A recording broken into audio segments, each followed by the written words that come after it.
Actually, at the first national webinar, I was also one of the keynote speakers actually, and today, alhamdulillah, in the second batch of the national academic seminar, national seminar held by our study program.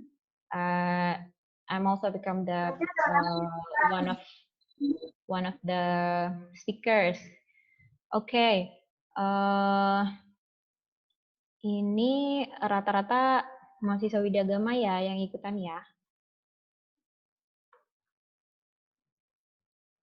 Iya, jadi saya seperti memberikan mata kuliah ini ya jadinya ya.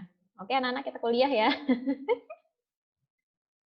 Oke, ya Miss Widi mungkin saya bisa dijadikan co-host kali ya, jadi saya bisa share. Oh, saya bisa share screen juga ya?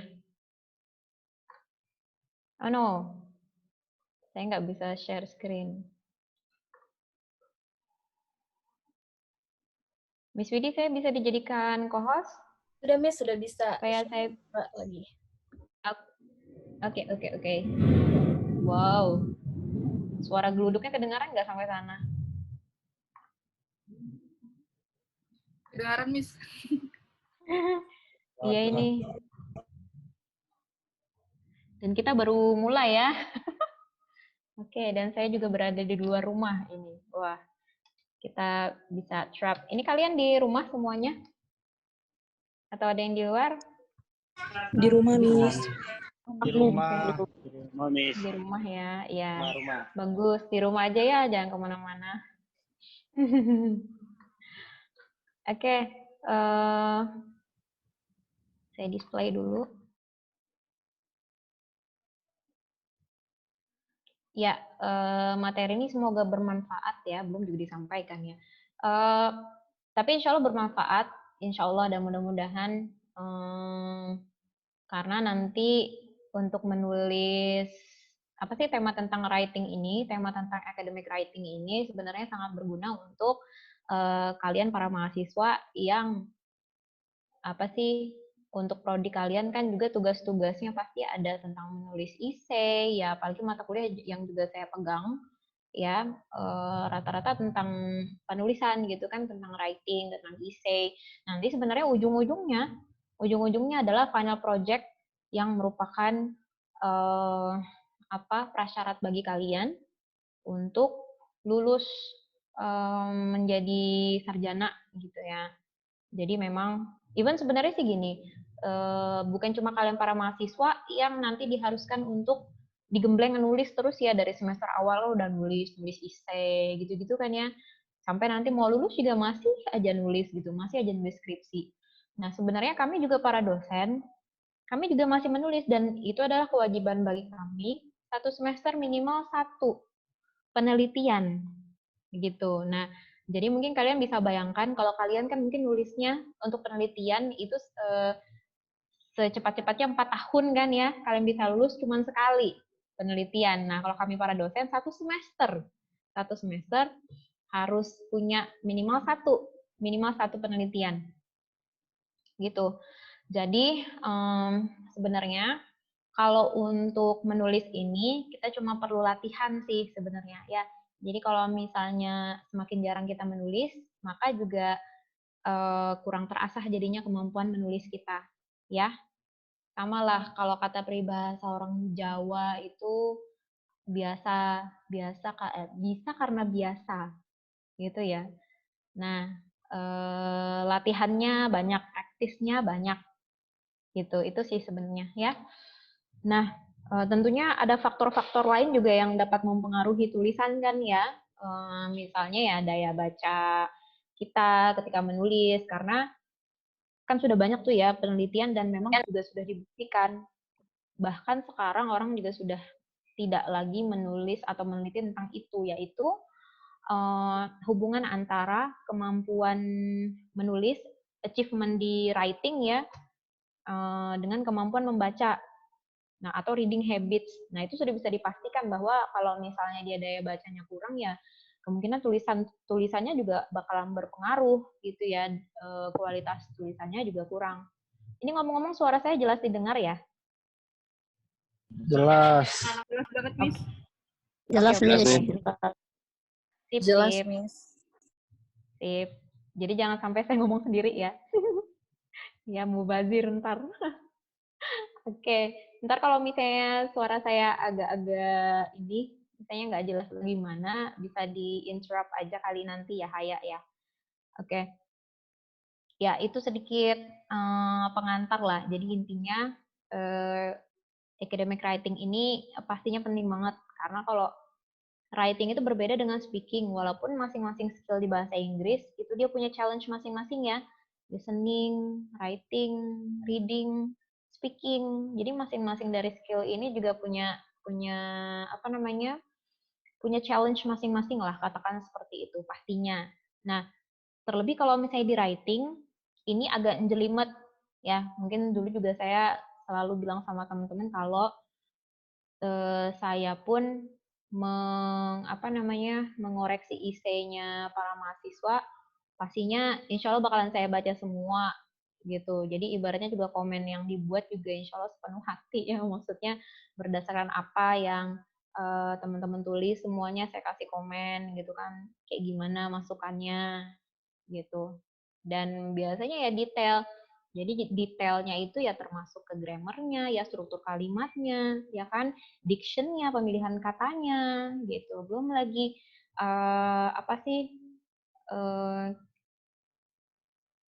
the relationship,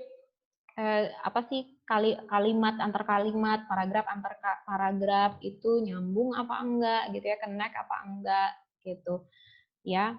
Belum lagi masalah kontennya gitu kan ya. Jadi masalah academic writing ini memang perlu diasah gitu, baik dari segi pemahaman maupun praktisnya. Oke. Nah, mulai dari introduction ya. Ini sebenarnya slide yang saya buat ini sifatnya article based atau thesis based lah. Jadi nanti nggak apa-apa teman-teman yang dari semester awal pastinya nggak bakalan sia-sia ya dapat ini. Ibaratnya tuh sudah bakalan ada gambaran kira-kira nanti kalau misalnya nulis skripsi itu modelnya kayak gimana sih ya gitu. Nah,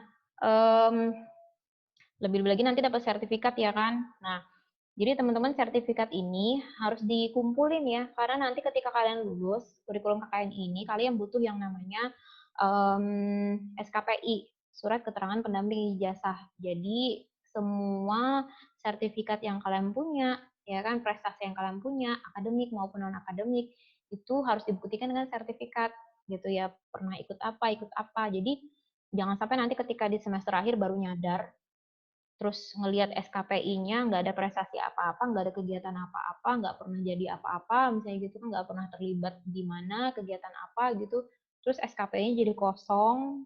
Nah, jadi ini beruntung banget teman-teman yang udah ikutan. Jadi di awal mumpung masih di awal-awal semester, jadi sertifikatnya dikumpulin, jangan sampai hilang ya. Kalau bisa juga di-scan. Oke, di-scan. Karena sekarang kan biasanya mintanya scan. Gitu kan ya, elektronik. Oke, terlebih lagi kita nggak tahu pandeminya bakalan sampai kapan. Oke, jadi dikumpulin sertifikat-sertifikat segala macam ya. Untuk bekal nanti juga untuk SKPI itu jadi kayak pendampingnya ijazah ya. Jadi kalian punya ijazah, kemudian juga kalian juga punya SKPI nanti untuk pendamping si ijazah ini, dia bisa support kalian nanti misalnya ketika misalnya bekerja, orang selain melihat ijazah juga orang melihat prestasi apa yang pernah kalian buat gitu kan, pernah ikut kegiatan apa semasa kuliah gitu kan ya. Nah, jadi dari sekarang harus aktif, oke, akademik maupun non akademik nanti positif. Alright, so mungkin teman-teman jangan lupa di mute ya, Miftahul Jannah, di mute dulu, jadi biar nggak ganggu. Oke, terima kasih. Ya, mulai dari introduction. Jadi kalau di artikel atau di thesis ya, deskripsi kalian nanti itu ada yang namanya introduction. Jadi introduction ini ada beberapa hal yang perlu diperhatikan.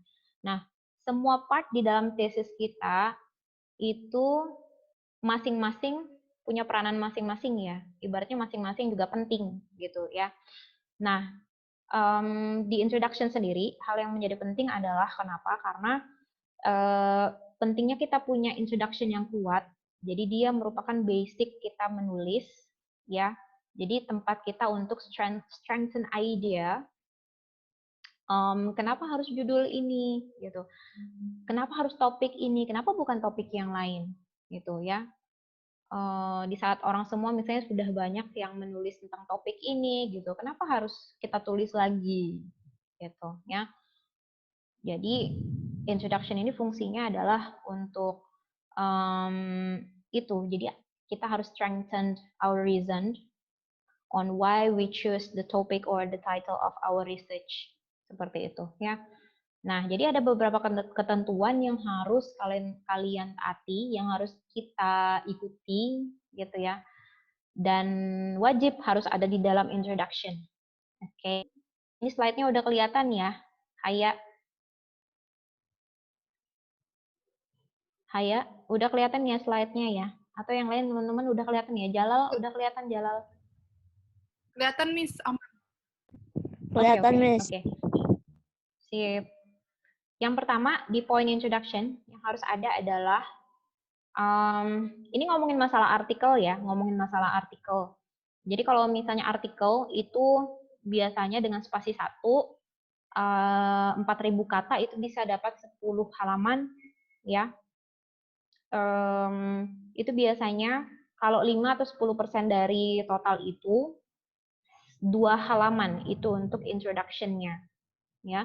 Kalau untuk tesis skripsi kalian kira-kira aja biasanya sih ya 2 halaman sampai 3 halaman itu cukup lah ya. Kalau lebih dari itu saya rasa introduction-nya bakalan melebar kemana-mana dan nggak ringkas gitu. Jadi memang kebiasaan jelek, I'm not saying ini bad habit ya, bukan. Tapi let's say ini culture lah ya, culture. Kalau kita di Indonesia ini kan sering sesuatu yang panjang, lebar, kemudian kemana-mana ngalung ngidul, yang penting halamannya tebel. Nah itu dibilang wah hebat gitu. Tapi sebenarnya enggak gitu ya, maksudnya poinnya apa sih gitu ya.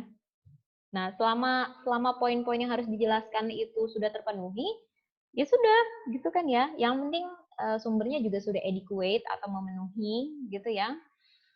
Maka ya sudah, gitu. Jadi nggak perlu sampai introduction background-nya itu kita punya sampai 5 halaman, gitu ya nggak perlu lah, ya.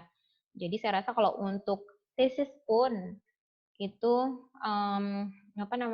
maksimal 3 halaman itu udah cukup banget untuk background-nya ya. Nah, kemudian itu yang pertama. Yang kedua, general term of topic. Jadi namanya introduction ya. Jadi tugas kita adalah kita harus mengenalkan ke para pembaca kita gitu nanti topik apa sih yang mau kita angkat gitu ya. Jadi kita mulai mengenalkan sesuatu yang sifatnya lebih umum dulu. Atau misalnya nih, misal saya mau nulis tentang reading habits, katakanlah seperti itu. Oke. Nah, sebenarnya sih nggak juga terlalu harus umum ya kita memulai introduction kita. Jadi nggak juga harus reading is one of the important skills in English, nggak juga harus seperti itu ya, terlalu umum ya kan. Apalagi sampai kita memulai dengan English is one of international languages, nggak sampai sana, itu terlalu umum. Jadi it's not suggested for you to write from the very very general term ya. Jangan juga terlalu umum ya, langsung to the point, tapi kita kasih info yang umum dulu, ibaratnya pengenalan dulu ya kan. Misalnya kita mau ngomongin tentang reading habits, tema kita tentang reading habits, langsung tembak reading habits. Oke, misalnya kita mulai dengan reading habits in Indonesia, bla bla bla bla bla. Ya, kemudian kita juga bisa support dengan pernyataan kita tadi. Let's say misalnya kita mau bilang kalau reading habits in Indonesia is considered to be low, ya. Nah, nanti statement ini harus disupport, misalnya data yang research yang dilakukan oleh lembaga mana atau dinas pendidikan mana, misalnya kayak gitu ya, yang menyatakan bahwa ya memang daya baca reading habits di Indonesia ini misalnya kurang baik, misalnya kayak gitu, ya. Oke. Kemudian raise the problem to be solved. Jadi yang namanya kita nge-research sesuatu, kita mau meneliti sesuatu, kalau dulu itu dosen saya bilang tinggal cari masalah aja kalau kita mau nulis itu ya. Gitu. Nah, itu sebenarnya menarik juga. Jadi kita bisa melihat masalah apa sih yang lagi trending sekarang ya. Apa coba sekarang yang lagi trending kalau untuk pengajaran? Ada yang tahu? Kalau di pengajaran sekarang yang lagi trending, oh ya, pandemi ya pastinya ya. Jadi masalah pandemi ya. Jadi sampai sekarang pun kita juga nggak tahu COVID ini sampai kapan. Ini anak-anak semester 1 juga ya belum menginjak kampus ya. Yang sekarang semester 2 udah lewat 1 semester pun. Jadi masalah COVID ini pun pembelajaran di masa pandemi ini juga masih menjadi trending ya kan.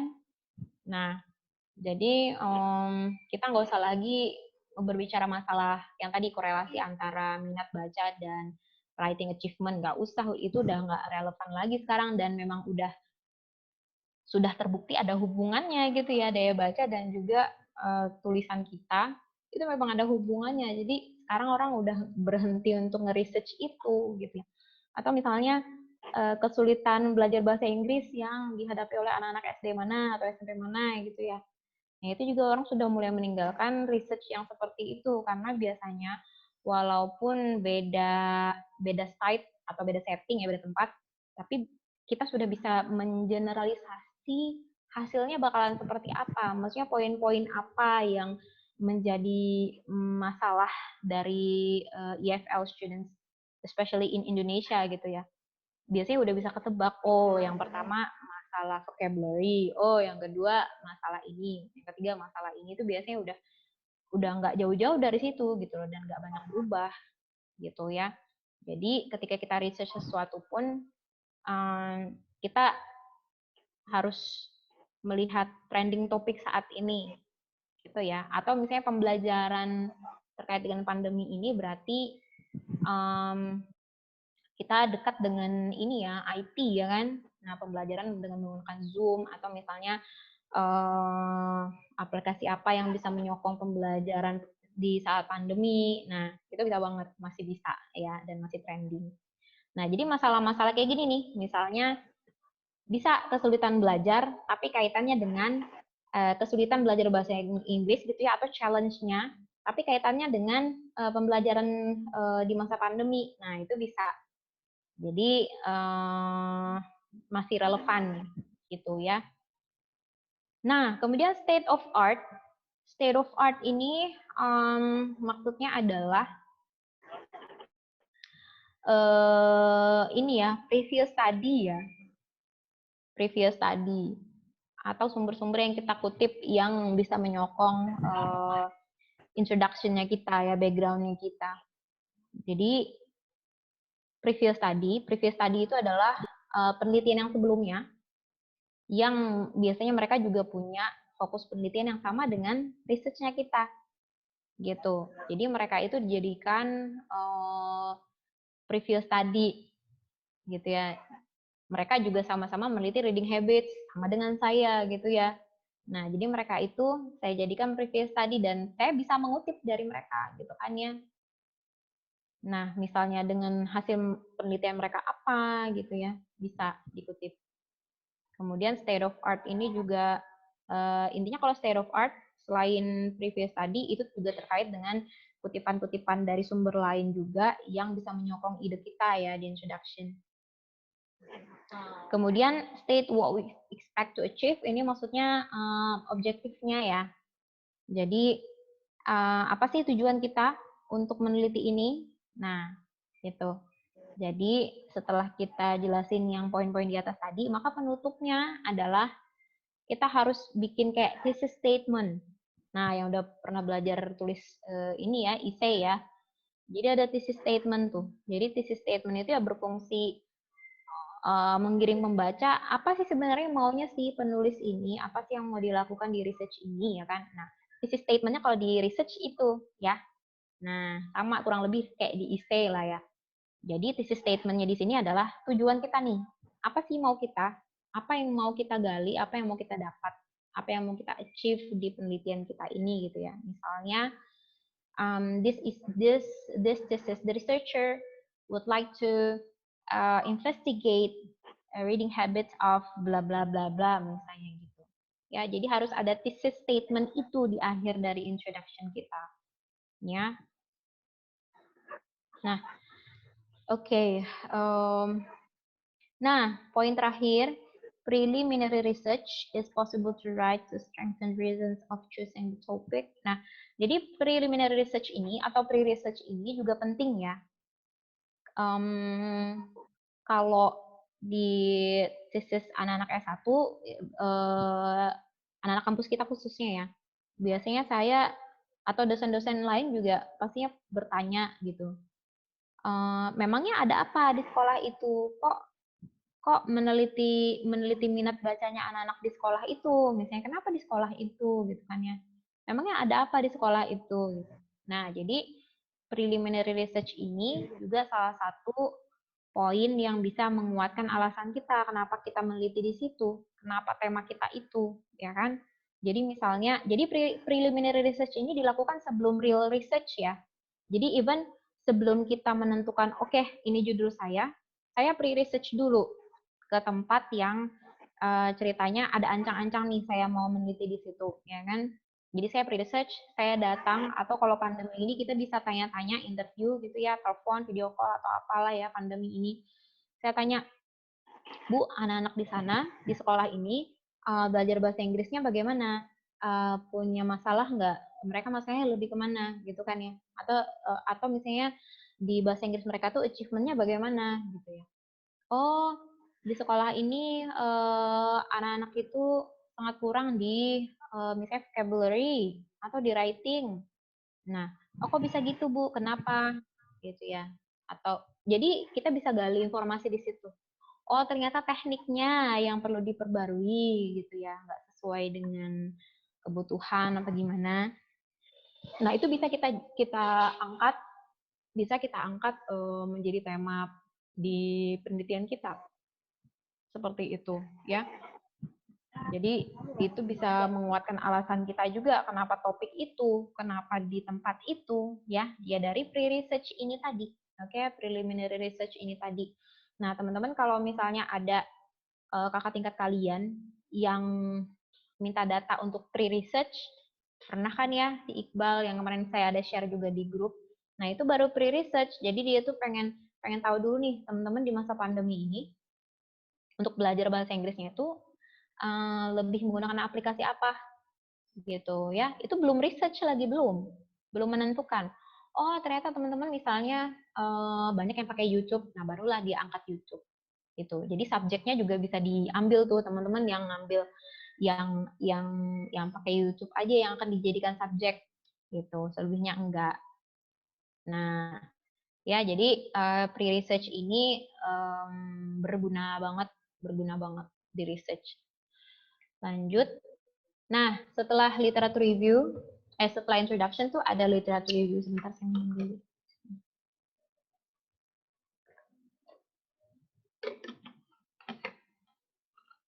Oke.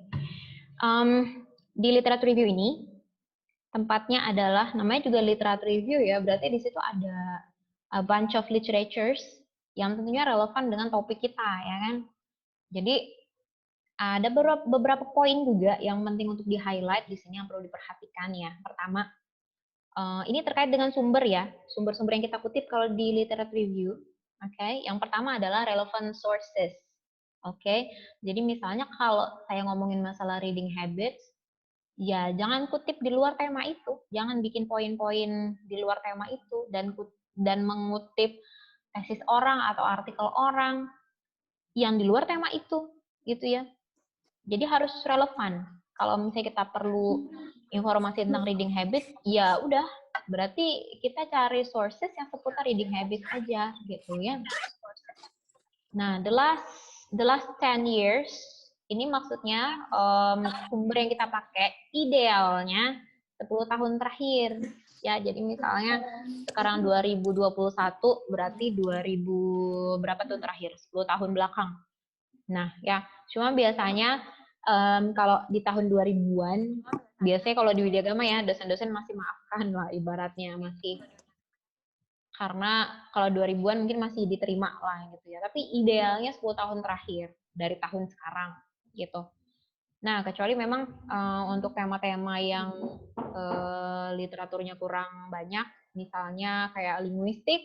Nah, linguistik terkadang ya tahun yang 1990-an, 1980-an itu masih bisa dipakai gitu karena memang juga tidak sebanyak tema tentang teaching ya sumber-sumbernya itu. Misalnya kayak buku tentang holiday, nah itu kan buku-buku induk tua gitu ya. Nah, oke. Kemudian juga gaya menulis sekarang itu berbeda dengan gaya menulis dulu ya, teman-teman ya. Jadi kalau dulu orang-orang menulis itu, termasuk saya dulu waktu S1. Dulu S1 itu di tahun 2009 saya lulus S1. Nah, pada saat itu gaya menulisnya yang masih lebih banyak sumber dari bukunya ya. Mungkin teman-teman yang masih belum belum mute. Ya, tolong di mute ya biar nggak keganggu. Ya, tolong di mute yang masih dinyalakan mikrofonnya. Oke. Ya, jadi kalau dulu kita ngomongin research itu biasanya lebih banyak bukunya ya daripada artikel penelitian.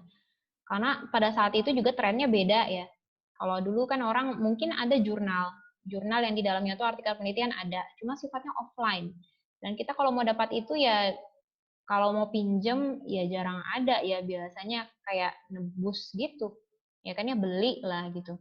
Cuma kalau sekarang tuh enak banget. Kalau sekarang itu kan semuanya banyak sumber-sumber itu yang open access, yang free downloaded gitu ya. Jadi kita bisa download dengan free, walaupun memang ada sumber-sumber yang berbayar gitu ya. Cuman saya rasa kalau untuk teaching, tema teaching banyak lah gitu ya, banyak. Dulu tesis S2 saya itu tentang linguistik, tentang discourse ya, applied linguistic discourse analysis. Nah, itu saya setengah mati cari referensinya gitu ya, karena waktu itu juga adalah beberapa buku. Cuman untuk tema saya itu saya susah dapatnya gitu ya. Jadi sampai saya itu kontak temen yang lagi di Amerika, lagi kuliah di sana, terus dia dapat di perpustakaannya dia, terus di-scan-kan. Tapi di-scan-kannya pun itu juga yang part yang saya mau aja, yang saya butuh aja ya. Jadi memang nggak boleh di-scan semua, karena kan kode etiknya lebih dari 10%, maka jadinya kayak kriminalitas gitu ya, pembajakan kan. Nah, sebegitunya gitu ya kalau sumber-sumber ini. Dan dulu ya karena juga temanya linguistik gitu ya. Dan juga kalau sekarang ini jauh, suara petirnya luar biasa. Dan sekarang berbeda gitu ya, intinya kalau sekarang tuh berbeda. Kalau sekarang itu banyak yang open access. Open access tuh maksudnya ya bisa di-download gitu ya, free gitu. Oke, nah terkait dengan itu juga sekarang itu artikel itu banyak yang publish secara online ya. Ya, jadi artikel sekarang itu, artikel jurnal proceeding gitu ya, itu sekarang publishnya sudah secara online, nggak ada lagi yang offline gitu ya. Paling yang offline itu untuk apa sih, kayak arsip aja gitu ya. Tapi online-nya wajib, secara online-nya juga wajib dia punya gitu ya. Nah, karena sekarang eranya sudah begitu, nah maka trending untuk apa sih sumber-sumber yang bisa dipakai pun juga berubah ya, bukan lagi lebih banyak bukunya daripada artikelnya, tapi terbalik. Lebih banyak jurnal artikelnya, kemudian proceeding artikelnya, tesis daripada bukunya. Nah, bukunya itu cuma 20% aja gitu. Nah, biasanya kita pakai sumber yang dari buku ini adalah misalnya untuk menjelaskan tentang research methodology ya, atau misalnya kita mau jelasin tentang kita mau ngutip teori induk tentang reading gitu ya. Nah, itu bisa gitu, bisa dari buku gitu ya. Nah, cuman biasanya juga nggak banyak. Biasanya itu sih research methodology biasanya yang kita kutip dari buku ya. Karena even juga artikel-artikel dia pun mengutip dari buku research juga gitu ya untuk research methodology. Jadi intinya sih nggak banyak kalau untuk penggunaan buku di research itu ya. Yang paling banyak sekarang itu adalah artikel yang berasal dari jurnal ya. Kemudian artikel yang berasal dari proceeding. Nah, jadi proceeding ini beda konteksnya dengan jurnal ya teman-teman ya. Jadi kalau jurnal itu ya jurnal ya. Jadi misalnya nih kayak di Udia Agama, prodi bahasa Inggris itu jurnal kita namanya script ya, script journal. Jadi script journal ini 1 tahun terbitnya 2 edisi gitu ya. Saya lupa bulan April, Oktober kalau nggak salah ya. Satu tahun 2 kali lah intinya gitu. Kemudian sudah terakreditasi Sinta 2. Terus apalagi ya infonya. Jadi dalam satu terbitan itu nanti ada berapa artikel gitu loh yang publish di masing-masing edisi itu. Nah, itu jurnal ya. Nah, biasanya ada nama jurnalnya. Jurnal apa gitu ya. Nah, kalau proceeding, Nah, kalau jurnal ini biasanya ada volumenya, ada issue atau number-nya ya. Nah, itu biasanya mengindikasikan kalau dia jurnal. Oke. Tapi ada juga sih jurnal itu yang nggak ada yang nggak ada isu atau nomornya. Adanya cuman volumenya doang, ada juga yang seperti itu ya. Cuman kalau nama jurnal pastilah ada nama jurnalnya, dan itu memudahkan kalian untuk mengenali ini sumber dari jurnal apa bukan ya. Ya lihat aja ada nama jurnalnya apa enggak gitu ya. Nah, kalau berbicara tentang proceeding, jadi proceeding ini berbeda. Sama-sama artikel penelitian ya, sama-sama artikel penelitian, cuman dia tempat publish-nya yang beda. Kalau artikel jurnal tadi kan tempat publish-nya di jurnal. Nah, kalau kalau proceeding articles ya berarti dia publish-nya di proceeding gitu ya. Jadi biasanya kalau yang publish-nya di proceeding ini adalah artikel penelitian yang kita seminarkan. Ya, yang kita presentasikan di seminar nasional maupun internasional gitu ya. Misalnya di Udia Agama kita punya the first international seminar bla bla bla bla gitu ya. Jadi pesertanya banyak gitu kan, speakernya banyak gitu kan, partisipannya, kemudian dipresentasikan. Nanti hasil penelitiannya itu dipublikasikan di namanya proceeding. Jadi proceeding itu tuh isinya itu artikel-artikel yang sudah diseminarkan di seminar itu. Ya, biasanya kalau proceeding banyak pesertanya ya, biasanya itu sampai tebel gitu kalau untuk proceeding itu. Pesertanya bisa ratusan. Nah, gitu ya kalau untuk proceeding. Kemudian kalau tesis ini bisa bachelor thesis ya, S1, atau master thesis atau doctoral thesis ya, S1, S2, S3 bisa digunakan ya. Mau kalian pakai skripsi kakak tingkat ya sebagai previous study kalian, atau misalnya tesis sekarang kan banyak juga tuh orang publish secara online ya. Banyak banget ya. Jadi sekarang tuh kalau untuk sumber-sumber apalagi tentang teaching pasti insya Allah nggak kesulitan ya, apalagi tentang teaching lah ya, banyak banget. Kemudian jadi yang 80% ini sumber pertama ya, ibaratnya primary source lah. Kemudian secondary source yang book tadi ya cuma 20%. Nah, ada lagi nih tertiary sources. Nah, kenapa nggak dimasukkan dalam persentase ya?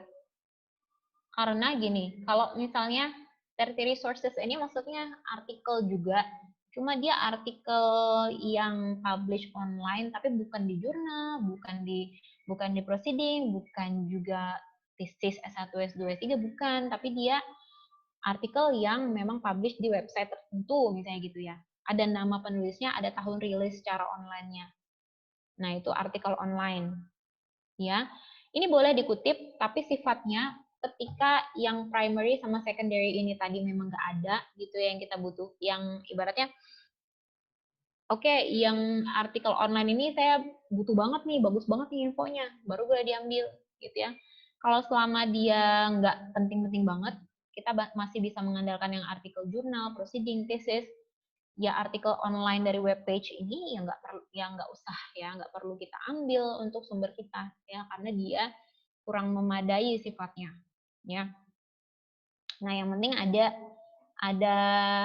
nama penulisnya, kemudian ada tahun rilis artikel itu secara online ya. Nah, itu boleh. Tapi tadi itu intinya kalau misalnya udah memadai aja, cukup aja informasi yang kita butuhkan dari artikel jurnal, proceeding, thesis, itu udah cukup sebenarnya. Oke. Nah, selain itu ada less adequate source. Nah, ini dari kamus. Nah, sebenarnya mengutip dari kamus itu tidak salah. Namun kurang signifikan gitu ya. Misalnya nih, saya pengen pembaca tahu apa sih itu reading, kan nggak perlu ya. Misalnya berdasarkan kamus Webster, reading adalah, kan nggak perlu ya. Nah, lebih baik kita langsung to the point aja. Reading habits merupakan momok yang dari dulu sampai sekarang tidak terpecahkan. Misal ya. Maksudnya kita berbicara konsepnya aja, jadi nggak perlu kita harus memberikan arti secara dictionary gitu ya, secara harfiah apa itu reading, nggak perlu ya. Nggak salah mengutip dari kamus, nggak masalah, cuman kurang signifikan gitu ya. Nah, ada lagi nih yang paling bawah levelnya ya, inadequate sources. Nah, ini dari Wikipedia, dari blog, HTML. Nah, itu jangan kalian pakai untuk sumber tesis kalian nanti ya. Karena sumber-sumber yang seperti ini tuh ibaratnya kalau sekarang anak-anak SMP pun udah pegang HP kan, anak SD pun pegang HP. Cuma mungkin bikin blog belum bisa kali ya kalau anak SD. Anak SMP lah, let's say, atau anak SMA lah. Udah bisa bikin konten blog sendiri gitu kan ya. Mereka nulis apa gitu. Baru kalian kutip, hancur lah. Jadi jangan sampai ngutip yang dari blog gitu ya.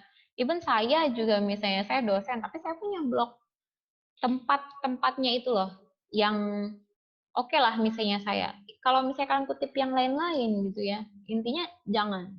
Kalau di blog jangan.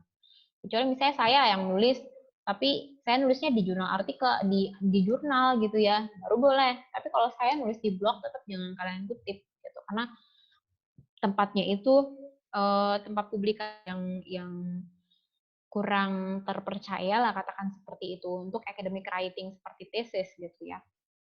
Kemudian sama juga dengan Wikipedia. Wikipedia ini dia punya teknologi namanya wiki. Teknologi wiki yang mana bisa, saya belum pernah coba sih, tapi saya baca aja kemarin. Jadi memungkinkan orang lain untuk mengedit tulisan siapa gitu loh. Aneh juga ya. Tapi intinya untuk Wikipedia ini bukan sumber yang bagus untuk dijadikan sumber tesis. Oke. Jadi ini hal-hal yang penting yang selain gaya pengutipan ya.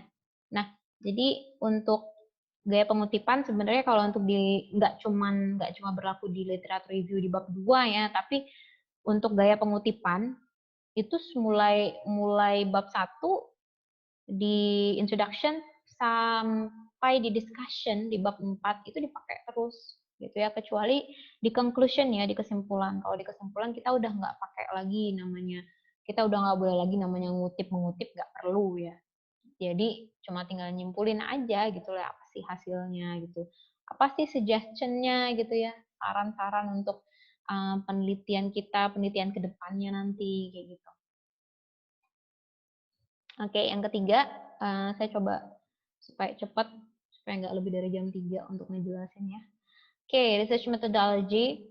Nah, research methodology ini yang tadi nih, baru kita pakai buku ya. Misalnya kalau di kualitatif, kalau saya pribadi lebih ke kualitatif sih. Ada banyak sumber yang bisa kita kutip. Misalnya dari Creswell, Bogdan, Biklan, Patton, Miles Haberman, Levy. Banyak ya, Patricia, banyak. Jadi sumber-sumber dari buku ini ya patutlah kita kutip. Ya, misalnya tentang kita ngomongin masalah case study, kita pakai instrumen in-depth interview. Nah, itu kan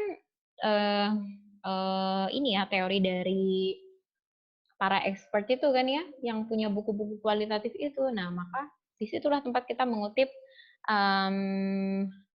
apa namanya untuk research methodology kita, gitu ya. Kemudian juga kita di teknik analisis datanya kita pakai apa, gitu ya. Nah, misalnya kalau saya lupa di Creswell atau Bogdan Biglan ya, dia punya namanya data spiral analysis. Kalau di Miles Haberman itu ada namanya, kok saya lupa, yang ada 3 step itu loh, data classification, ada data display, data rejection atau classification, kemudian ada data display, ada data conclusion, data concluding or verification. Nah, itu tuh punyanya Miles dan Haberman gitu ya. Jadi yang gitu-gitu ya kita kutipnya dari buku research gitu ya. Jadi semua artikel juga atau artikel penelitian, tesis itu ya kutipnya kalau research methodology butuh kembali ke buku ya, ke konsep si metodologi research-nya gitu ya.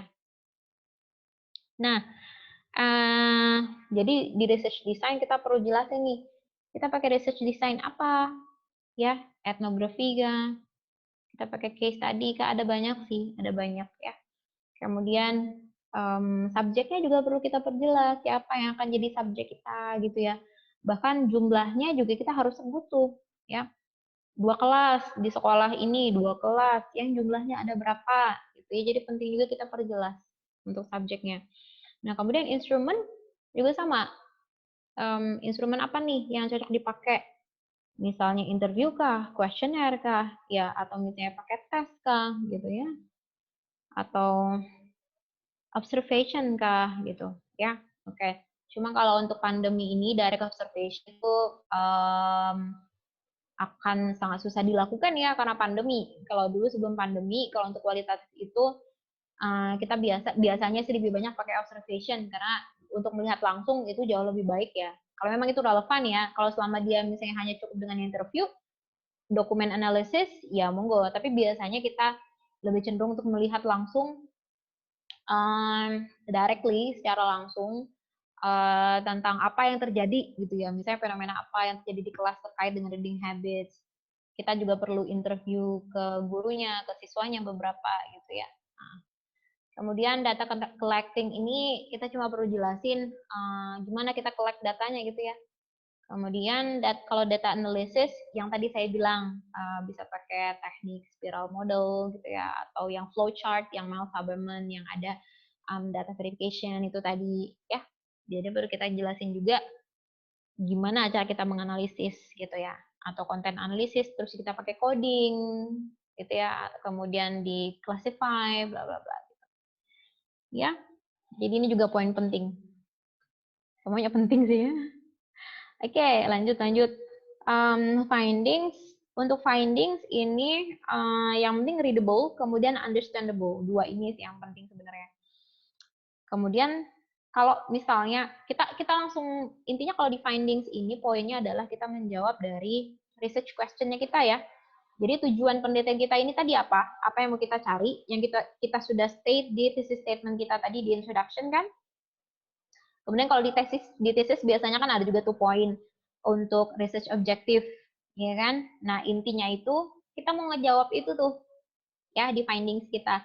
Jadi kalau misalnya kita cuma punya satu research question, maka ya udah kita langsung aja. Jadi nggak perlu berbasa-basi gitu ya. Jadi langsung aja jawab pertanyaan dari research kita ini gitu. Ya. Kalau misalnya kita punya lebih dari satu research question atau research objective, maka kita harus jawab itu masing-masing secara chronological ya.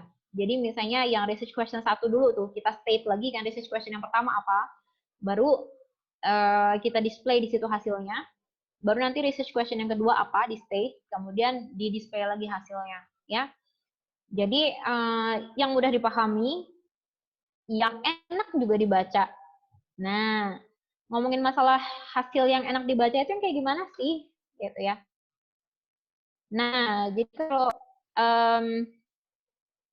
kalau di kualitatif lah misalnya, sebenarnya ada banyak cara kita ngedisplay penelitian. Jadi bisa dalam bentuk matriks seperti ini ya. Nah, ini tujuannya nih, kalau matriks tujuannya adalah organizational operated as an organization and descriptive display of the topic. Jadi kita, kalau misalnya tujuan kita adalah untuk penelitian yang sifatnya deskriptif ya, kita mau memaparkan aja apa hasilnya. Misalnya tadi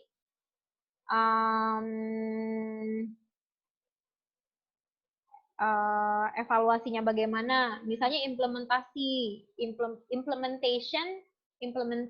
of teknik A in teaching pronunciation. Nah, misalnya ya, jadi misalnya di situ ada teknik A, ada teknik B, ada teknik C, misalnya, gitu. Ada cukup banyak sih. Yang kedua, bisa juga pakai metaphorical visual display seperti ini.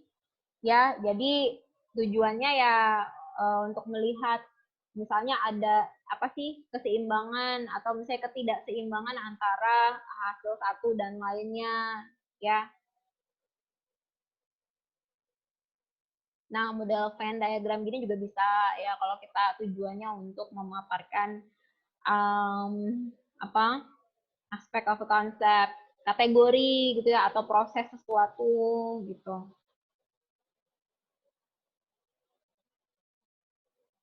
Oke, kalau network ini biasanya untuk bertujuan untuk kita itu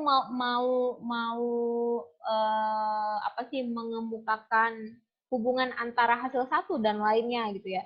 Jadi misalnya ternyata reading habits itu berhubungan dengan ini loh. Kemudian yang hasil kedua ini juga berhubungan dengan hasil yang ketiga. Nah, jadi kita bisa pakai model network seperti ini, jadi kayak ada panah-panahnya gitu ya. Nah, kalau misalnya panahnya itu bolak-balik ya, di sebelah sini ada, di sebelah ini mengarah juga di sebelah sini, berarti kan sama-sama terkait. Nah, misalnya seperti itu ya. Nah, model taksonomi kayak gini juga bisa ya. Ya, tergantung kebutuhan sih sebenarnya. Nah, kalau kita pengen tahu frekuensi, boleh pakai tabel seperti ini ya. Nah, ini juga model frekuensi juga ya. Nah, ini juga model-model frekuensi ya. Oke. Nah, seperti itu kira-kira. Jadi, sebenarnya kalau kita ngedisplay hasil, itu jangan terlalu kaku, atau misalnya jangan terlalu banyak bercerita gitu ya. Lebih baik kita ceritakannya itu lewat data kayak gini gitu ya. Nah, yang seperti ini, yang kualitatif kan bisa nih model-model kayak gini nih. Which is yang non angka-angka kan. Nah, kemudian discussion. Nah, di sini yang perlu saya tekankan adalah teman-teman, masalah discussion ini biasanya kesalahan mahasiswa adalah dia mengulang kembali apa yang ditulis di findings, biasanya seperti itu. Nah, jadi di sini harus di-cut sebenarnya karena antara findings dan discussion itu ada hijabnya lah. Maksudnya itu nggak sama gitu ya. Jadi jangan sampai kita menulis kembali di discussion kita, apalagi di copy paste ya, paragraf yang sama gitu kan, ditulis kembali discussion gitu. Jangan sampai, karena findings ya tadi fungsinya untuk kita menggambarkan secara gamblang apa yang menjadi hasil kita kan ya, dalam bentuk diagram, dalam bentuk chart tadi itu, tabel, bla bla bla tadi ya. Kemudian discussion ini kita step pertama yang kita lakukan adalah kita perlu meng-highlight apa sih temuan utama kita ya. Jadi kalau di hasil itu kan kita terkadang punya yang namanya major findings gitu ya, ada yang namanya supporting findings. Jadi misalnya major findings kita didapat seperti ini gitu ya. Kemudian temuan yang mendukung didapat, biasanya kita cenderung untuk meng-highlight major findings-nya sih, ya temuan utamanya apa gitu ya. Nah, kemudian dari temuan utama itu kita compare nih, kita bandingin hasilnya kita dengan hasil penelitiannya previous tadi yang kita punya di bab sebelumnya. Jadi misalnya tadi kan saya ngomongin masalah previous tadi yang temanya juga sama dengan saya, misalnya ngomongin masalah reading habits ya kan. Kemudian di discussion ini berguna banget gitu ya, karena kita bisa compare hasilnya saya dengan hasilnya previous tadi yang walaupun juga sama ngomongin masalah reading habits. Nah, di sini nih tempatnya kita ngebandingin hasil ya. Nah, jadi untuk ngebandingan ini ada dua cara. Yang pertama, kalau memang hasil kita sama, ada 1 poin gitu ya, 2 poin yang sama hasilnya punya kita dengan punya mereka gitu ya, atau beberapa orang dari mereka gitu ya. Itu sifatnya berarti mengkonfirmasi kan. Jadi misalnya this fact is confirmed by the research from siapa gitu ya, yang mengatakan bahwa begini gitu. Atau kalau misalnya kita dapat itu berbeda dengan penelitian-penelitian sebelumnya gitu ya. Jadi yang saya dapat itu nggak ada didapat oleh penelitian sebelumnya. Nah itu berarti kan something new ya, atau something contradictive misalnya seperti itu. Ya nggak masalah ya. Justru nanti ujungnya kita harus cari benang merahnya nih. Kita harus cari benang merahnya apa yang membuat penelitian kita tuh berbeda dari penelitian sebelumnya. Jadi walaupun temanya sama gitu kan ya, tentang reading habits juga, tapi apa nih sesuatu yang baru dari penelitian kita yang membuat penelitian kita ini berbeda dari penelitian-penelitian sebelumnya walaupun topiknya sama tentang reading habits gitu. Ya, jadi ibaratnya ini jadi nilai jual dari research-nya kita gitu. Jadi satu sisi juga ilmu pengetahuan itu jadi berkembang terus ya. Karena kalau ternyata hasilnya itu aja ya berarti nggak ada yang berkembang dong ya. Nah, jadi sesuatu yang baru ini adalah yang dinamakan dengan novelty. Ya, jadi novelty biasanya ini jadi nilai jual dari satu research. Nah, kalau kita di sosial, kita ini kan sosial ya, ilmu sosial ya kalau bahasa ya. Jadi kalau di sosial biasanya kita hampir nggak ada paten sih, paling buku bisa lah dihakikan ya, ada hak hak ciptanya gitu kan ya. Tapi kalau untuk teman-teman yang dari eksakta, misalnya pertanian, kehutanan, atau dari farmasi atau apa gitu ya, mereka bisa punya paten. Jadi misalnya dia meneliti daun apa gitu kan, terus ternyata daun itu ada kandungan kolagennya misalnya gitu. Let's say seperti itu ya, I don't know actually.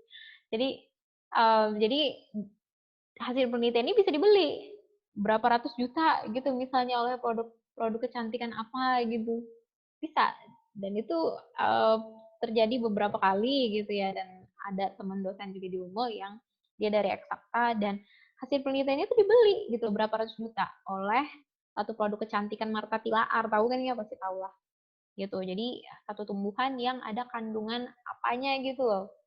Nah, itu dijual, bisa dipatenkan. Nah, dapat patennya dari mana? Ya diteliti dulu kan ya, hasil penelitian. Nah, itu bedanya yang dari eksakta sama kita yang dari sosial ya.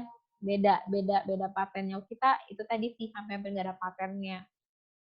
Paling itulah secara teori gitu ya, atau misalnya kita membuat buku atau artikel penelitian juga sebenarnya bisa dipatenkan gitu ya. Oke, alright. Ini slide terakhir. Important points. Jadi ada beberapa hal yang saya highlight di sini yang sering terjadi gitu ya. Yang pertama, of course we have to avoid plagiarism. Yang kedua, nah ini juga untuk para praise, summarize, ini juga salah satu teknik yang bisa digunakan untuk kita mengutip, yang dimana mengutip ini ya membuat kita tidak melakukan aksi plagiarisme ya. Jadi ini terkait si 2 poin ini. Nah, kemudian untuk kutip-mengutip dan juga daftar pustaka atau references, ini it's very important for us, terutama untuk sekarang ya, sebenarnya udah cukup lama sih orang pakai reference manager, misalnya kayak Mendeley, EndNote, atau apalagi sih reference manager itu, Zotero gitu ya. Kalau saya pribadi lebih ke Mendeley sih sebenarnya. Jadi reference manager ini penting banget untuk membantu kita dalam masalah sources yang kita kutip, kemudian juga untuk manage bibliography or references gitu ya. Nah, yang paling penting juga nih, follow template provided by, misalnya kalau artikel berarti template yang disediakan jurnal harus diikutin. Atau misalnya kalian nulis thesis, berarti lihat template yang disediakan oleh fakultas ya. Ya, yang namanya template itu detail. Jadi kalau misalnya berbicara masalah template, itu biasanya format dari judul sampai belakang itu disediain dan ditentuin maksud saya. Jadi misalnya ukuran fontnya, font apa yang dipakai, jangan sampai misalnya tesisnya pakai Times New Roman, kalian pakai Calibri gitu ya, atau Comic Sans biar gede-gede, biar enak dibaca, Miss. Nggak bisa juga. Jadi intinya harus mengikuti template yang ada gitu ya. Kemudian mengikuti template ini penting teman-teman, karena kalau artikel aja, misalnya saya mau submit artikel saya di jurnal A gitu ya, saya nggak ngikutin template-nya jurnal A, itu dalamnya nggak bakalan dilihat artikel saya itu, langsung di reject ya, langsung ditolak karena nggak ngikutin panduan gitu. Ibaratnya gini, masing-masing jurnal atau masing-masing panduan skripsi dari berbeda universitas, mereka punya selera sendiri dalam penulisan gitu ya. Jadi mereka punya panduan sendiri untuk penulisan. Jadi misalnya kalian kuliah di Widyagama, jangan sampai kalian mengikuti template penulisan skripsi punyanya Unmul ya. Pasti ada poin-poin yang berbeda tuh. Jadi misalnya di point introduction kan ada background. Ini ngomongin thesis ya, ada background, kemudian ada research, objective of the research. Kalau kita pakai itu, seingat saya. Nah, mungkin di Unmul mungkin mereka pakai research purpose ya, purpose, atau misalnya pakai goals atau apa. Nah, sama-sama tujuan, tapi yang dimaksud di sini adalah poin yang dipakai di template itu apa, maka itu yang kita ikuti. Oke, jadi penting banget untuk mengikuti template. Spasinya berapa, gitu ya, semua harus diikutin. Oke. Kemudian poin terakhir sebelum saya tutup, jika dibutuhkan, maka kita sebagai peneliti kita bisa pakai jasa proofreader ya. Jadi kalau sekarang tuh sebenarnya dari dulu sih. Jadi misalnya nih, kita ada hasil penelitian, terus kita berikan artikel penelitian kita itu ke jasa proofreader. Jadi proofreader ini dia bisa memperbaiki dalamnya, ya, bisa memperbaiki dalamnya, misalnya dari segi gramaticalnya, gitu ya. Cuman dia ada yang kebanyakan berbayar lah. Ada yang profesional proofreader ada, dan kita harus bayar gitu ya. Misalnya dia mungkin per halaman atau per kata, ya kan, kayak translator kan gitu juga tuh. Ya, kalau misalnya saya bukan dari background pendidikan bahasa Inggris, kemudian saya nulisnya dalam bahasa Indonesia, tapi jurnal yang saya intip itu dia harus berbahasa Inggris, maka saya jatuhnya ya ngasihkan artikel saya untuk ditranslate kan ya, dan tuh bayar misalnya kayak gitu. Ya, jadi kalau untuk jasa-jasa seperti ini sudah umum sih sebenarnya ya. Kalau rater ini berbeda ya. Rater ini bukan proofreader. Kalau proofreader fungsinya yang tadi itu ya, maksudnya dia cross checking, melihat kembali apa yang salah gitu ya. Proofread, dia ngebaca punya kita, kemudian dibaikin apa yang salah gitu kan ya. Simpelnya seperti itu kalau proofreader. Kalau untuk rater ini kadang kita butuh misalnya untuk pembanding. Jadi misalnya nih, saya meneliti IC-nya anak-anak gitu kan, tapi di sini porsi saya adalah saya juga mahasiswa kan ya. Cuman saya mahasiswa semester akhir yang lagi bikin tesis, kemudian yang saya teliti adalah IC-nya mahasiswa gitu. Nah, karena di sini saya proporsinya adalah sebagai mahasiswa, maka saya butuh bantuan nih untuk untuk cross checking atau misalnya saya minta dosen siapa yang beliau itu expert di writing. Kemudian saya butuh beliau untuk juga menilai gitu ya. Nanti nilainya dibagi 2 gitu. Jadi itu rater, jadi penilai pembanding seperti itulah kira-kira. Oke. Kalau di sini conclusion saya nggak bahas ya. Kalau di conclusion kan intinya gampang, tinggal mengconclude aja apa dari hasil yang kita dapat. Oke, saya rasa itu. Assalamualaikum warahmatullahi wabarakatuh. Silakan kalau misalnya teman-teman semua ada yang mau bertanya. Saya kembalikan ke moderator. Baik, makasih Miss Arianti penjelasannya. Untuk teman-teman yang mau bertanya bisa di chat kolom chat atau raise hand.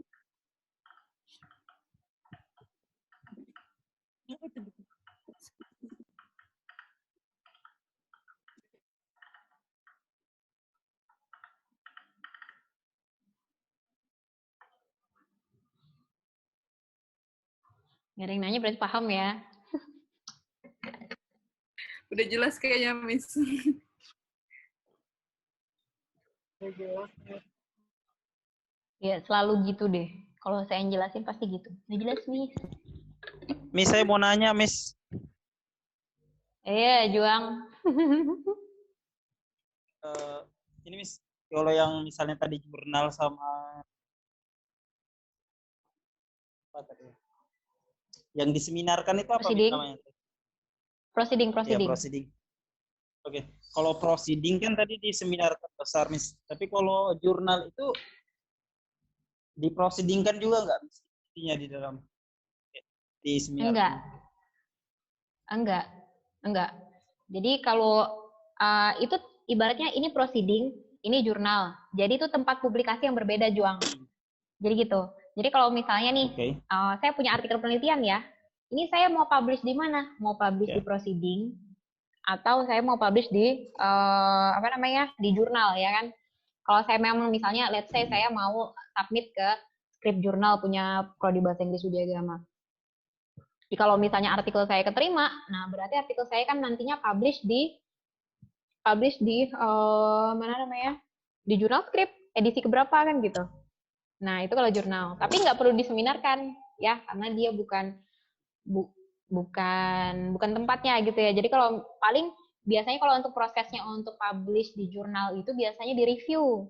Jadi ada reviewernya, nanti artikel kita submit, kemudian kalau misalnya sudah sesuai template, judulnya udah sesuai scope nih tentang teaching, misalnya langsung dilempar ke reviewer langsung memberikan review ya, baik misalnya ada perbaikan konten, nanti hasilnya gimana, butuh revisi yang major, yang minor, apakah langsung di-reject karena di dalamnya nggak bagus apa gimana, kayak gitu. Ya, nanti kalau intinya sudah melakukan proses review, revisi oleh penulis, disubmit lagi, kemudian hasilnya diterima, publish di edisi mana, gitu. Nah, beda kalau yang proceeding tadi.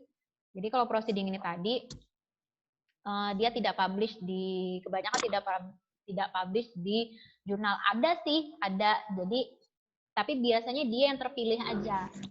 Jadi misalnya nih, jadi biasanya nilai jualnya kalau untuk orang bikin international seminar misalnya gitu, dia nilai jualnya adalah 10 artikel terbaik itu akan dipublikasikan di jurnal yang terindeks Scopus. Tapi biasanya hanya dipilih yang bagus-bagus aja gitu. Nah, sisanya ya udah berarti di proceeding tadi. Gitu. Jadi proceeding itu intinya adalah tempat publikasi artikel penelitian yang dia diseminarkan, dipresentasikan. Nah, gitu. Dulu saya sempat mau bikin seminar yang pembicaranya itu adalah para mahasiswa. Dulu sempat saya pengen bikin itu, tapi belum pernah terlaksana. Itu kita buat Miss. Jadi, dulu saya tuh pengen punya keinginan, punya angan-angan tuh pengen melihat gimana kalau mahasiswa presentasi tesis ya, baru ibaratnya sekampusan ngeliat gitu kan, wah keren tuh. Soalnya ininya tuh beda, maksudnya kalau kita presentasi di international seminar misalnya gitu kan ya, biasanya apa sih feel-nya tuh beda gitu, kayak lebih profesional gitu loh rasanya. Dulu sempat pengen Kayak orang begini pintar tuh, gitu ya, Miss. tapi enggak. Hah? Dulu sempat pengen bikin itu gitu ya. Nanti ada proceedingnya juga, ceritanya gitulah. Cuman ya itulah belum sempat terlaksana. Gitu ya Juang ya. Oke. Iya, Thank sudah you paham ya. Juang. Oke. Thank you. Tapi dua sumber itu boleh banget ya. Boleh banget kita menganalisa atau mengenali ini sumber dari jurnal kah atau sumber dari proceeding kah? Biasanya pasti ada namanya. Jadi kalau misalnya dari jurnal, ada nama jurnalnya tuh, script jurnal gitu ya. Nanti dia artikel yang kita lihat ini edisi berapa tuh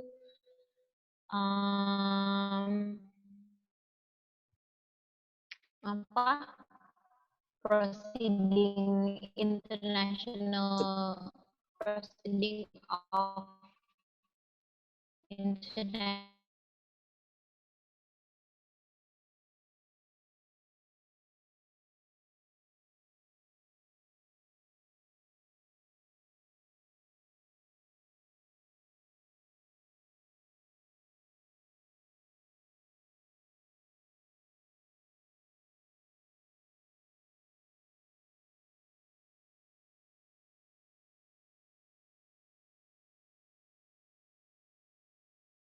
Arnia.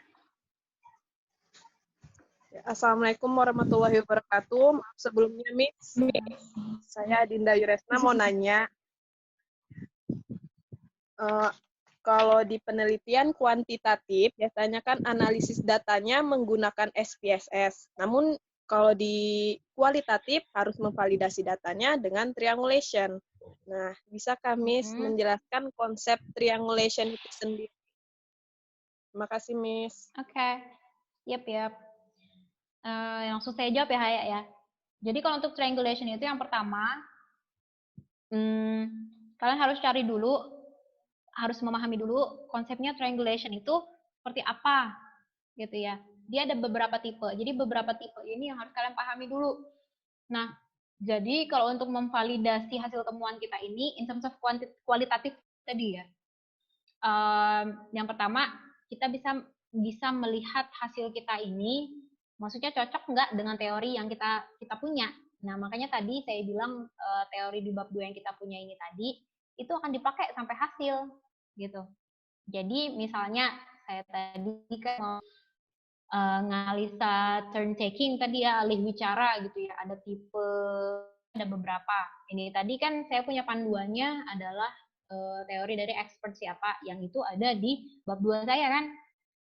Nah, jadi ketika saya memaparkan hasil nanti di bab 4, saya harus merujuk ke sana tuh. Misalnya nih, saya menganalisa turn taking di katakanlah di film.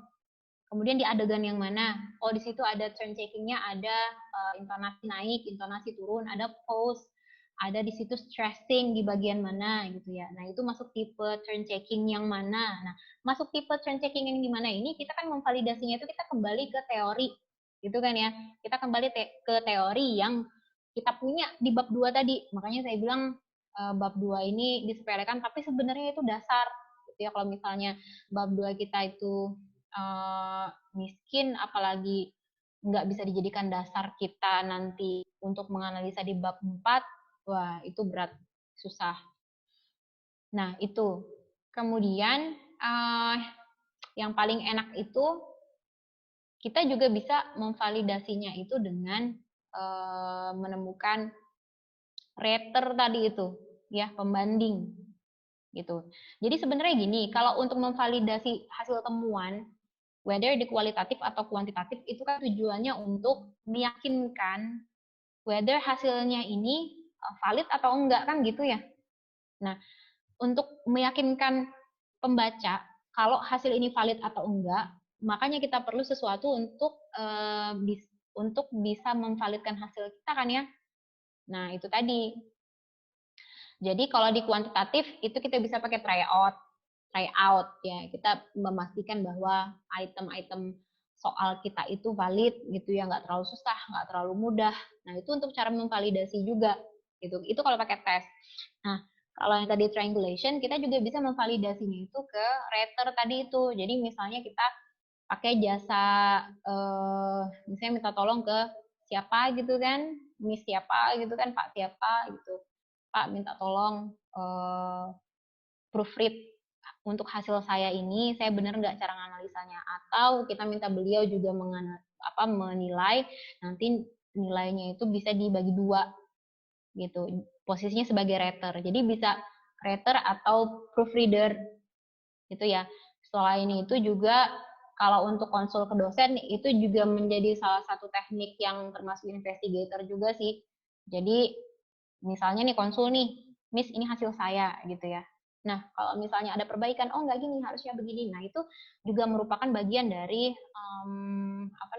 proses validasi juga gitu ya. Cuman yang tadi yang lebih bagus itu tadi kalau mau lebih profesional ya yang tadi bisa pakai proofread, bisa pakai rater.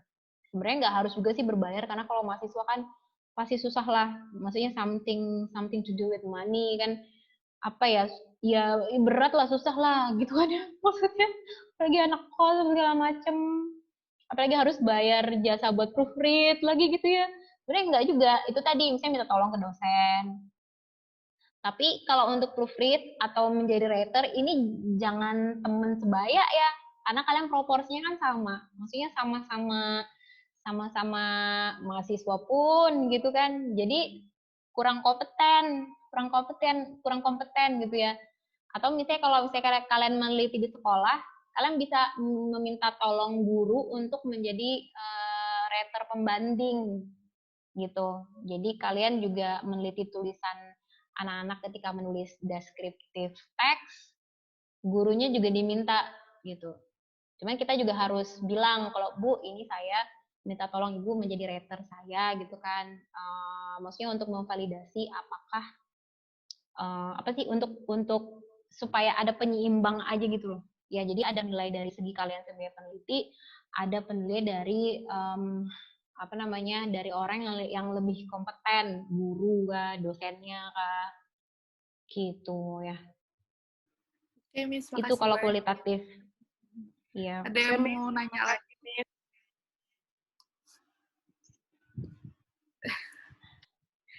Jadi kesimpulannya hari ini kita selalu praktis ya, selalu menulis, banyak baca artikel untuk dukung-dukung semua yang mau kita buat nanti buat skripsi, terus pengenalan disupport oleh juga. Terus kayak misalnya untuk jurnal itu sama dengan skrip jurnal, tugasnya harus di highlight, di findings-nya perlu diperhatikan dalam menulis adalah cek plagiarisme, template, dan paraphrase yang lain. Sekarang kita masuk ke sesi pertanyaannya, jadi mau masuk ke sesi foto-foto. Jadi di-on-kan kamera. Boleh di-on. Ya.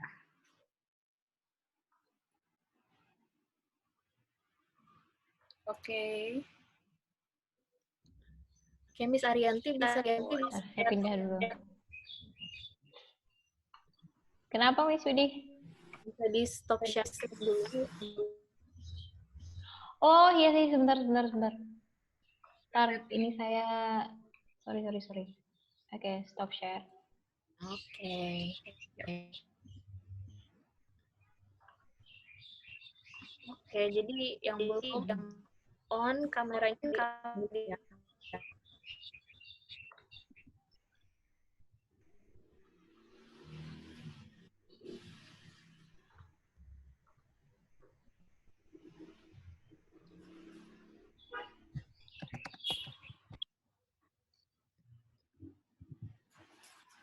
Ini di slide pertama kita tahu kalian tahu slide kedua, jadi tetap senyum terus ya. Oke, tetap senyum. Ya tetap senyum. Oke, 1, 2, 3. Juang bersama siapa Juang? Teman kerja. Udah banyak juangnya. 1, 2, 3. Oke, next slide. Ya, tetap senyum. Ada bunyinya ya. Ya dong. Jadi 1, terasa. 2. Ya, jadi terasa. Oke, 1, Oke. 3. Oke, udah selesai. Silakan. Terima kasih Miss Widi. Thank you, Kit. Sangat berguna sekali ilmunya. Ya, makasih sudah bertanya. Oke. Thank you, Mi. Oke, jadi kita ada di akhir Oke. acara. Saya Haidesi Afifah, pamit undur diri. Akhir kata, Assalamualaikum warahmatullahi wabarakatuh. Waalaikumsalam. Waalaikumsalam warahmatullahi wabarakatuh. Cie, kayak anak kembar. Itu kalian bertiga Kak di situ, Vita, Adin. Iya, Mi. Vita, Adin sama Iya kan, kayak anak kembar kan jawabnya kan. Di mana di kos siapa? Kosnya Nia, Miss. Biasa, Miss. Tamu-tamunya nih, aduh. Nia ini banyak kok. Lazim sudah. Oke, saya lihat duluan ya. I should go home dari pagi. Miss. Ya, terima kasih ya. Miss, thank you. Miss you all, miss you all. Thank you, Miss. You. Stay healthy, Miss. Ya, sarang heo. Miss. Gue mau yo. Apaan tuh? Ya, assalamualaikum. Balasan sarang heo, Miss. Sarang heo, gue mau yo. Biasa lah, Miss. Biasa. Duluan ya. Iya, Miss. Waalaikumsalam.